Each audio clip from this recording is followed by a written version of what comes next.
2. Nerchio, ForGG, let's do this. Spawning in the top left position as our red Zerg player. Man, he busted out the 7 Roach Rush, and he hit a home run, swinging for the fences while blind. It is Acer's Nerchio. And spawning in the bottom right position as our blue Terran player, pretty damn pissed after game number 1. We'll have to see if he does a bit of scouting this game. It is Millennium's ForGG. Nerchio with the GLHF and the exclamation point. Oh, goodness. ForGG is not happy at all with how that game went. Oh, man. Some friendly banter. That's all. But ForGG will be building a supply depot now. Nerchio saying, no. Good luck. Good luck. I wish you the best of luck. He's building drones, though, this game. He's saying he's going to spell it out.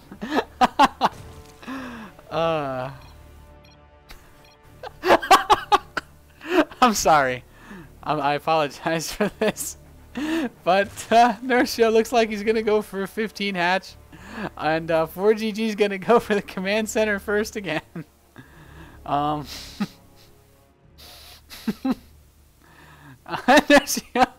with a sad face.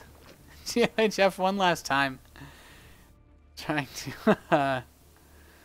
yeah. You know what, though? This is great mind games. This is some of the best ever, because Nerchio's just sitting in there. You know, he's one of the more vocal players in the StarCraft scene. He's not afraid, you know, to do some tricky stuff. And in all honesty, he knows he's in ForGG's head with the anger ForGG is expressing. He's pretty much just like, yeah, he's well, if I can get him angry enough, he might screw up. And ForGG is either going to play the best game of his life right now to stomp Nerchio's face in, or ForGG is going to shoot himself in the foot in a pretty bad way, trying to take this back. But Nerchio checking for proxy, saying, okay, well, I mean, I guess ForGG could 2-Rex me or something because he didn't drone scout, but not going to be an issue. ForGG will be scouting this game, so we could have a completely different outcome here. And, well, SCV now moving in towards the main base of Nerchio says, hey, there's a hatchery. So we already have a big difference this game. And no gas taken yet. So very standard. And no, you know, basically what Nerchio did, he just gave himself a free win in game number 1. And now he starts from a comfortable 1-0 position. And ForGG has to win 2 games in a row if he wants to take this. He's definitely capable of it. Very, very strong Korean Terran. Macro is the name. But creative timings are the game for ForGG. He's going to go build a pretty quick bunker. He wants to be as safe as humanly possible. You know, in the event that Nerchio went for a 6-ling opener or something like that, it's just going to be 4, but they are headed straight to ForGG's base. He only has a single Marine. A second one is on the way. And he's going to move down the natural command center, so nothing unusual here. Bunker is going to complete barely in the nick of time, and the Marine gets in. No, he's going to try to poke away here. There's actually no wall, so these Zerglings could get in here and possibly kill a Marine. And ForGG's already pulling some SCVs to help deal with this. He's trying to focus the Marine down. He will be able to get it. No SCV kills, though, for our European Zerg player. And he's just kind of dancing around. He's really trying to just completely throw ForGG off of his groove. Marine doing a bit of poking here. Gets able to pick off one of these Zerglings. So ForGG is looking quite fine at this point, but no third base for Nerchio, and he's going to take double gas. This looks like a 2-base Roach bust, possibly Roach Baneling. It's going to come down to how many drones he's willing to make. Usually we see about 36 or so for a Zerg player that wants to do these kinds of busts. And, well, Nerchio is actually moving up to about 35 drones. We could see a very, very aggressive build come here. ForGG, though, he is going to build this 3rd command center. And, man, now we're going to have a 3rd base taken for Nerchio. So he might be doing something a little more conservative, or he could use it as a macro hatch. We'll have to see if he actually starts any tech, or if he just gets a very fast speed. So ForGG finishing up his wall very quickly as well for defensive purposes. He's going to get a spine crawler and an evolution chamber. In the event that ForGG does anything with his Hellions, he is known for being pretty damn good with Hellion Banshee timings. At least he was in Wings of Liberty, so he has good Hellion control. And he will now be moving out with those. Stimpack is on the way. This is about as standard as a Terran versus Zerg build can get. He's just getting up this stand. We should see him throw down 2 engineering bays very, very soon. Hellions are traversing across the field. He will be able to scout out this 3rd base. Not too much of a hassle at all. There are the engineering bays now starting for ForGG. 3rd command center coming in, and these Hellions, they're just doing the skedaddle, checking around the map. He knows of the 3rd. He knows, okay, well, you might not be doing that same crazy fast aggression. 1-1 coming in for Nerchio. His lair is going to complete soon as well. Hellions run up. Oh, there's a wall. Can't do too much. May try to pick off a creep tumor here. Which would be very nice to delay the creep. He's actually going to get 1 tumor. Oh, he might actually take out a 2nd one. And Nerchio will cancel 1 of them. This way he can, of course, just respread it immediately after these Hellions leave. But as far as tech goes, this lair being done, we don't have any other unit tech buildings. There's no Roachhorn on the field. We don't have... Oh, they finally have a Baneling nest coming up. This is a pretty late Baneling nest for Nerchio. He might have just been trying to play super crazy economic and then move into some kind of 1-1 Ling Bane all-in timing. He's actually making a lot of Zerglings right now, possibly to prepare for a potential attack from ForGG. But... his speed is actually really far away. It's kind of humorous to think about it. Nerchio's going to make all these lings, but against Hellions, slowlings should theoretically never be able to reach them because of how fast Hellions move. But ForGG is going to move out his 3rd base pretty early as well. The Hellions are there to cover it. He can't deny it because, well, because he doesn't have Zergling speed. But Roachhorn coming in as well for Nerchio. We could see a very big 2-base, could be like a 3-base Roach Ling Bane bust. And this could actually hit right before he gets his infrastructure set up. He's building his add-ons right now. He's getting up his 4th and 5th barracks. He's getting his reactor, going to get his armory. This is almost like an anti-timing build in Nerchio, crossing the field. The majestic slowlings reaching the west tower. But he's going to get a spire as well. So the Roachhorn seems like it might be more defensive. It'll depend on whether or not he wants to get Roach speed. And he's going to get Baneling speed, which is more of a standard option. Definitely not a bad decision at all. The Overseer does see these mines burning for ForGG. He also sees this base, of course. ForGG finally going to bring some Marines over to try to kill this Overseer. Hellions do pick up a couple other Zerglings. Not bad at all. Stims these Marines. So Nerchio's like, okay, well, I know you have Stims, so probably going to go bio, as if he didn't know that already anyway. And 4th base being taken by Nerchio. So ForGG's taking the expansions closer to his opponent, but it's not... but that's why we have Nerchio expanding away. And if you can get a good Zerglings around the Hellions, you might be able to pick these up. But ForGG's being very conservative. Ooh, some great mine hits.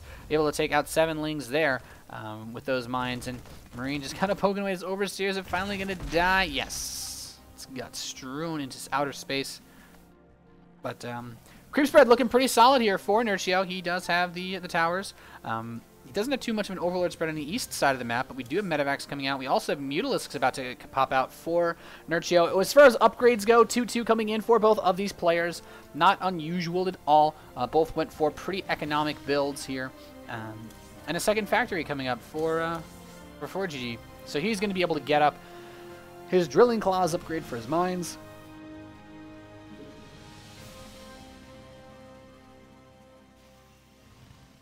Hellions just kind of looking around, being all over there.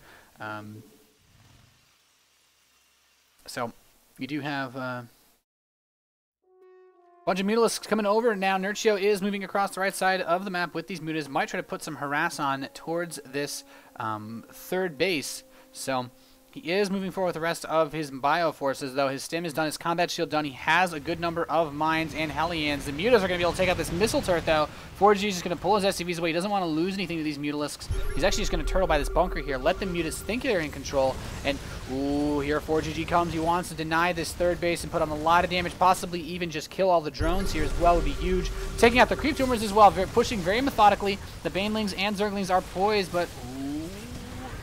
Well, one of these mines will not really be able to be used too much. He does have a couple changelings to see this. Forces away those Mutalisks at his 3rd base. The Widow Mine hit, killing off a lot of Lings, but the Banelings do clean up the majority of the Marines. The Mutalisks should be able to catch his Medivacs without too much of a problem. And ForGG, macro, is rolling like a monster now. And this is what he's known for. This is why he likes to get into these late-game situations. When it comes to the mid-game, ForGG is a terrifying being from the deep sea that can just completely swallow you with unit production. And, oh, gets a sick hit on those Banelings with this Widow Mine. That was, oh goodness, warms my Terran heart. picks off a Mutalisk with another Widow Mine as well. So pretty good play. And he's just got these mines just kind of strewn around. Very, very nice touches here by ForGG. And, well, he's coming up here now. And look at just such a great supply amount, even with all of the units that he lost earlier on, pushing forward, clearing out the creep, and moving these mines forward, leapfrogging them. This way, no Banelings can kill more than one. The Mutalisk's trying to pick off a couple more of them, but Drilling Claws is going to be done soon. They'll be able to relocate much more easily. And ForGG, he's just stepping around. He is out for blood here, trying to use Overlords to bait the mine shots. And so he shall. The Banelings get a good surround. ForGG has to lift up and try to run away. The Mutalisks are giving chase. Is he going to be able to escape? Loses one medevac full of Marines. Loses another one with half full. We'll be able to kill a couple of Mutalisks in this trade, but ForGG, not the best trade there. He is now going to be about even on supply, slightly down, but continuing to just pump out the Marines. He is really cranking his production at full bore. +3 attack coming in for our Millennium Terran, and another big hit from these Widow Mines onto these forces. Really, really nice play here from Nerchio, though, in terms of dealing with them. But ForGG going to pick off the Overseer. He's going to kill another Mutalisk, and you can just tell by the way he's microing. He is so focused this game. It's actually kind of crazy to watch. He is not stopping with the aggression for 1 second, just constantly streaming these Marines forward, bringing the mines out and trying to find good positions to get aggressive on. And now he's going to begin moving forward towards Nerchio's third. Again, I will say, though, Nerchio not really doing too much with his fourth base. He's kind of just been chilling here. And looking at some numbers, ForGG actually has only killed a single drone. So, a couple good mine hits can really hurt these mutas. We'll be only able to kill one of them, though, and now the mines are positioning by the third. ForGG, he's going to try to go in here. The Banelings and Zerglings are coming from both sides. The Widow Mines are not detonating on the Banelings. He is going to have to lift up and try to get out of here once again. He gets in. He needs to boost. Does he have the boost on cooldown? Oh my goodness, he's barely going to be able to just run away. He's unloading Marines as he goes. He doesn't want to lose the medevacs, trying to make these Banelings at least detonate on dead weight at this point. And there's already another force of Marines and Widow Mines available, though, with even more medevacs. So ForGG, he's unrelenting, and a lot of these mines have yet to be cleaned up. Now the Overseer will finally push in and be able to take out some of these, using the Changelings as well to try to trigger these. And ForGG, he's pushing in once again. He's just not stopping. He just refuses to. He actually targets the Changelings with this Widow Mine. Guys, mines don't automatically detonate on Changelings. You have to do that intentionally. You can see how mad ForGG is, how eagerly he wants to win this game. And now he's moving forward with his Marines. He's trying to pick off. Gets the Overseer. Not terrible, but he needs to watch out that he doesn't get hit with another surround again, like he did the last time that he tried to go in there. Widow Mine's blowing up on these Mutalisks, dealing tons of damage. They're all very, very weak. And Nerchio realizing, okay, got to get a couple more Overseers to help deal with these. This is a problem right now. Double drop headed towards the west side of the map. The mutas are going to go try to stop this. He needs to bring the Lings, though, because these mutas are so low on hit points. But ForGG might take this opportunity to make a two-prong attack, dropping. Ooh, he has to boost away. He's going to run in towards the main, trying to get away from these Mutalisks and Zerglings. The mutas are so weak, though. ForGG should be able to clean these up pretty quickly. They have the good health regeneration, but there are a lot of Marines here, and ForGG trying to push in towards the third. The Banelings stepping forward. He gets a pretty good Widow Mine detonation there with a good split. He could do a lot of damage, and the Marines are in the main base just dealing so much pain. The mutas cannot engage him. They need to wait for the regeneration to give them more health. He needs to wait for some Zergling support. And, oh man, the Baneling count so low for Nerchio. He's coming in. It's just Lings versus Marines. The +3 attack is done. Nerchio doesn't have a hive. He doesn't have +3. And he's going to lose this third base, losing a lot of drones in the process. And ForGG, having killed 30 workers this game, may get the victory that he so badly wants. And put himself tying this series at 1-1. He's going to load everything up, though, now that he's killed that, and he's just going to boost away. And if he tries to give chase here, there are so many mines. Oh, here it comes. The mines going. He's just going to fly over the Bio Forces. Almost all of the Mutalisks killed off there. But, one medevac. Oh, man. That'd suck for ForGG. Imagine 6 Marines getting a medevac as it's right about to blow up. But he's going to drop the left side again. These Marines so powerful with that +3 attack. He's going to just put himself into a choke point here and just let the guns blaze. Loads up as the Banelings arrive and is going to dive in towards the main base again. A couple changelings over there. They show up as blue on the minimap. How annoying.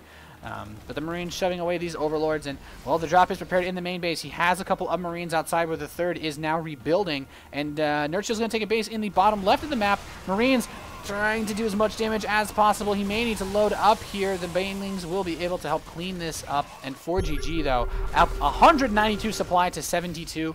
He really, really wants to take this game. Now sending the medevacs back over to reunite with the rest of his forces. Looking at the units tab, we only have about 46 Lings, 9 Banelings on the field for Nerchio. He has a good amount of gas, but he doesn't really have... Ooh, the Widowmine getting some great hits here for ForGG. And this really the last fresh space for Nerchio is going to go down. Nerchio just doesn't have that much. His drone count very low as well, only 35 on the field, and this is just such a hard position. Trying to go for a bit of a counterattack, but ForGG has bunkers at his bases. He has units left at home to defend. He's not really worried about it. He actually has mines at like all of his expansions and a couple of Marines as well, so he should be able to take this out no problem. And ForGG is pressing forward. The Banelings moving in on the creep will be able to kill off a good chunk of these Marines.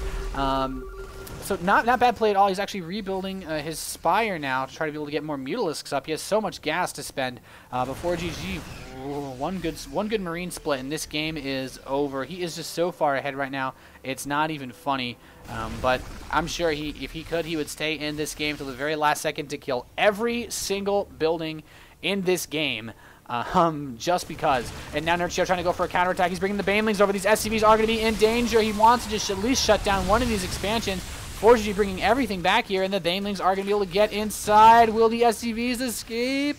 Oh my goodness, it's too much tension. Oh, he gets a good hit, but most of the SCVs do survive the attack. A couple of Zerglings left to be cleaned up. But Nerchio, he's rebuilt that third base. He just doesn't have any drones to put there. He needs to constantly make units if he wants to have any chance of staving off the attacks. But the problem is, the longer this game goes on, really it's just going to be the less economy available because he's not trading that well at all. Planetary Fortress, there's the GG from Nerchio, and ForGG does get that win that he wanted after such a frustrating game number 1, guys. So,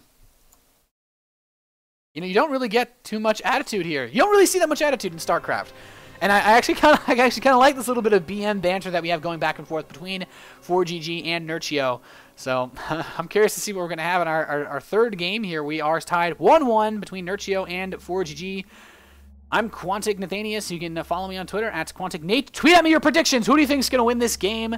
I actually have no idea, but I don't know. I feel like ForGG really showed his strong macro there. He's such a mechanical player. But I guess we're going to find out in game number 3, guys. Don't go anywhere. You're watching the DreamHack Open 2013 Stockholm.